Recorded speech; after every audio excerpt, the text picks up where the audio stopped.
When I first picked up the Galaxy Note 20 Ultra, I thought, whoa. It kinda looks like Samsung have just dialed their already superphone S20 Ultra to the next level. But as it turns out, the Note does have some interesting caveats. So, which one is actually better?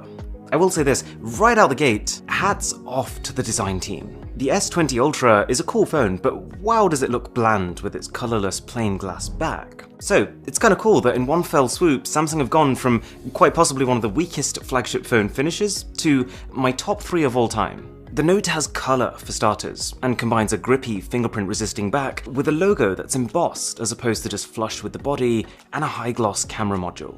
Also, I like the fact that the cameras now look defined and purposeful compared to their more floaty nature on the last phone. My other first impression though was that this camera protrusion is enormous. I was about to get mad about it, but then I realised it's only because the phone itself is slimmer. They've kept the thickness at the camera section the same, but for the rest of the body it's fallen from 8.8mm to 8.1, and in that process it's become lighter too. Both are sealed against water and dust, but what I think is really interesting is that the Note 20 Ultra is the first phone in the world to be fitted with Gorilla Glass 7. Which I'm told is 1.2 times more drop resistant and 2 times more scratch resistant versus the Gorilla Glass 6 on the S series, and every other flagship phone. Now, that doesn't mean it's going to be able to resist materials that are twice as hard, but more than likely it means that something that would have previously given it a deeper gouge will now just give it a lighter scratch. But still, that is great news, and will definitely mean less deterioration over time from sharing pockets with your other life essentials. My only ergonomic complaint is that the Note phones have always had these razor-sharp corners to make them look boxier and visually separate from the S series, and also I guess to make them feel more like a pad for writing on. But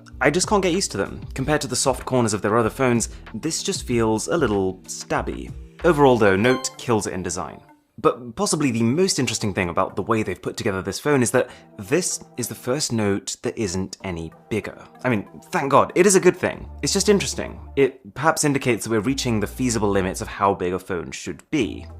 Watch how I get proved wrong in like a month's time. Both have a very similar and very beautiful 6.9-inch Super AMOLED Quad HD plus 120Hz refresh rate display.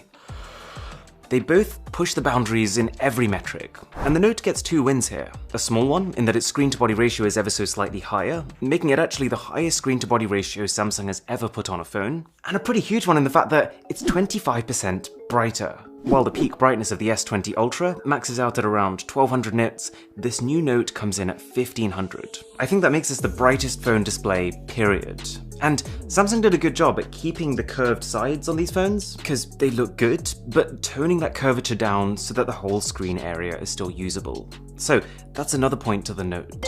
Alright, so when the S20 Ultra came out, it was all about this camera. It had every single spec imaginable. 8K video recording, a 108 megapixel main camera, 100 times space zoom, an ultra-wide camera, a depth sensing camera, it even had a 40 megapixel camera for selfies. But in actual real-world usage, it was only good. The 108 megapixel sensor didn't get as much dynamic range in as more affordable phones, and it just had a real hard time focusing on things. The 8K video was super detailed, but came with a whole load of compromises, and that 100 times zoom was fantastic. I did have a great time playing around with it. But to be honest, beyond 30 times, it wasn't very good, and I didn't find it a particularly useful feature. So with that in mind, the Note 20 Ultra feels like a more considered approach to a similar camera system. It's basically the same, with a few key advantages. It comes pre-baked with all the software improvements Samsung made for the S20 Ultra, which includes better dynamic range and better night mode. And here's the crucial part, even though they did somewhat improve the focusing on the S20 Ultra through software, it's still not great. So now on the Note we have a hardware solution. Samsung have swapped out the depth camera for a specialized laser autofocus module. They're saying it does everything that the depth camera did, but now also means it's snappy at focusing. And this, I can verify. There's also the pretty niche addition of just more options baked into Pro Video mode, like being able to select where you want your phone to pick up audio from, i.e. all around you or just focus in front or focus behind. And it lets you shoot 120 frame per second video at 1080p. We have technically seen a lot of phones already that can do this as part of their slow motion feature, but the quality hit seems to be less here. But it's not just additions. In a sense, the Note camera has almost scaled back. The 40 megapixel selfie camera has been dropped to a 10 megapixel one, although in real world testing it seems very comparable. But also, one of the S20 Ultra's key selling points, 100 times zoom, has been dropped to 50, because the telephoto camera has been switched from a 48 megapixel 4x optical zoom to a 12 megapixel 5x optical zoom. But interestingly, when I tried both at 50 times, the Note's photos did appear more detailed. So I'm not actually convinced that this is a worse telephoto camera. It's probably just the fact that for this Note, they're not marketing it as a 100 times zoom camera anymore because they don't need to. So they've limited that feature. With the marketing for this Note, they'll probably focus on its productivity features. And the benefit to that for the camera is that they'll only put things on there if they think they'll make it better. So I'm giving camera to the Note, but if you want to see a more detailed camera comparison, then do consider subscribing. I would really appreciate it. This whole thing definitely marks a transition.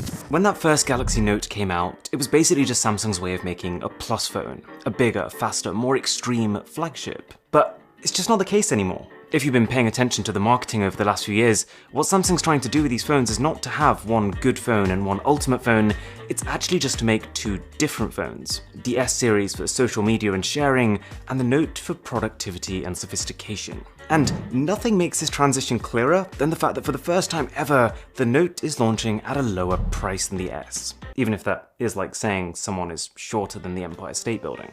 £1,179 for the Note in the UK versus £1,199 for the S when that launched. But before I just hand the point for pricing to the Note, a couple of things you should bear in mind. In defense of the S20 Ultra, because it's older, you could probably find it for quite a bit less than that list price, and almost definitely cheaper than the Note. And that phone goes up to 16 gigs of RAM compared to 12. But now in the Note's defense, the phone comes with 2 times the base storage, 256 gigabytes versus 128. And that storage is faster, UFS 3.1 versus UFS 3.0. Samsung is saying that because the storage is up to 60% faster, you actually now need less RAM. Because after all RAM is your short-term memory, after which things can be shifted to your now faster, long-term memory. But it's tough to say right now whether this faster storage actually compensates for how much less RAM you're getting. So this pricing section, we're gonna call it a draw. Now, probably the most confusing spec of this new Note that we need to talk about is its battery. This is again something that I had my pitchfork out and was ready to rant about, but there is a silver lining. On the face of it though, it's not good news. The capacity has been cut from 5,000 mAh to 4,500. The max charging wattage is now capped at 25 watts instead of 45 watts. And we need to talk about the Exynos in the room.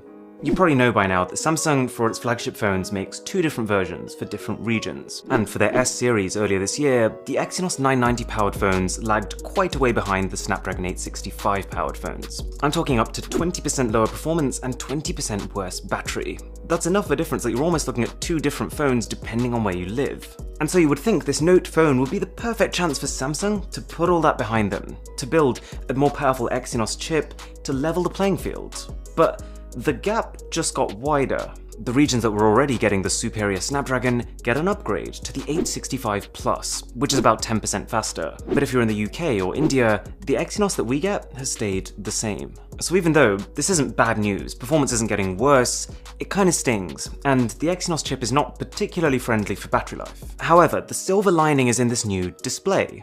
See, hidden deep within the spec sheet of this new Note is a feature called adaptive refresh rate. And it means that the screen can refresh anywhere from 1 to 120 times per second. The S20 Ultra can only flick between 60 and 120.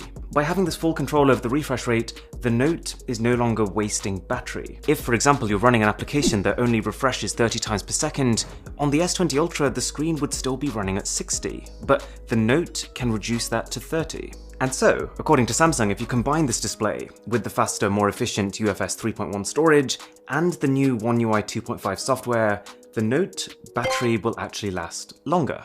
And speaking of software, either way you're going to face the usual Samsung deal. So, fast responsive UI, fantastic haptics, the way the phone feels when you type or interact with it, but also an absolute landslide of bloatware that you'll probably never use. But the Note does have a few important perks. Because it's a newer phone, it'll probably get updates for longer. And it starts ahead with their new One UI 2.5, which isn't anything big, but definitely feels lighter. I noticed things like app opening times and camera shutter times were just that little bit snappier, and I'm told this software is also more efficient with RAM usage. Both phones can connect to a display with Samsung DeX, but the Note can now do that wirelessly. And it's equipped with something called an ultra-wideband chip. It's a bit of a weird one. It basically gives the phone a sort of spatial awareness that past phones didn't have. It'll become more useful as more and more people start to get phones with it, but even now what it can do is allow you to send a file to another UWB user just by pointing your phone at them and flicking it towards them. So in this battle, the Note 20 Ultra is sitting pretty, and we're only just getting to its trump card, the S Pen. And I think it's quite a big win. In fact, every year as Samsung adds more and more stuff to it, some useful, some not, it becomes a bigger win. But this is the biggest upgrade in a while. If you've ever used an S Pen, you might have been surprised how tactile and responsive it feels. But with this one in particular, they've cut the latency from about 42 milliseconds to 9. It feels precise and instantly reactive to your touch, and the subtle pencil sound effects make it a very enjoyable experience. I was half tempted to just sit there drawing dragons instead of filming phones. Would I use it day to day? Probably still not, but you might. So, to round off this absolute monster of a comparison, neither has a headphone jack, both have an A-grade set of stereo speakers, and both support wireless charging as well as reverse wireless charging. Okay, when I came into this, I was expecting it to be a closer battle. I saw the Note spec sheet, and I could see that it had improvements, like the laser autofocus, like the brighter screen, but I could also see it had compromises, like the smaller battery and the less amount of RAM. But in the end, it's a bit of a whitewash. This tally I've been taking isn't an exact measure, but it should give you an idea. There are a lot of improvements here, a lot of subtle refinements, a focus on carefully trimming things, but at the same time improving efficiency. And all of this nudges the phone in the right directions in almost every category. If you enjoyed this video, a sub to the channel would be incredible. My name is Aaron, this is Mr. Who's the Boss, and I'll catch you in the next one.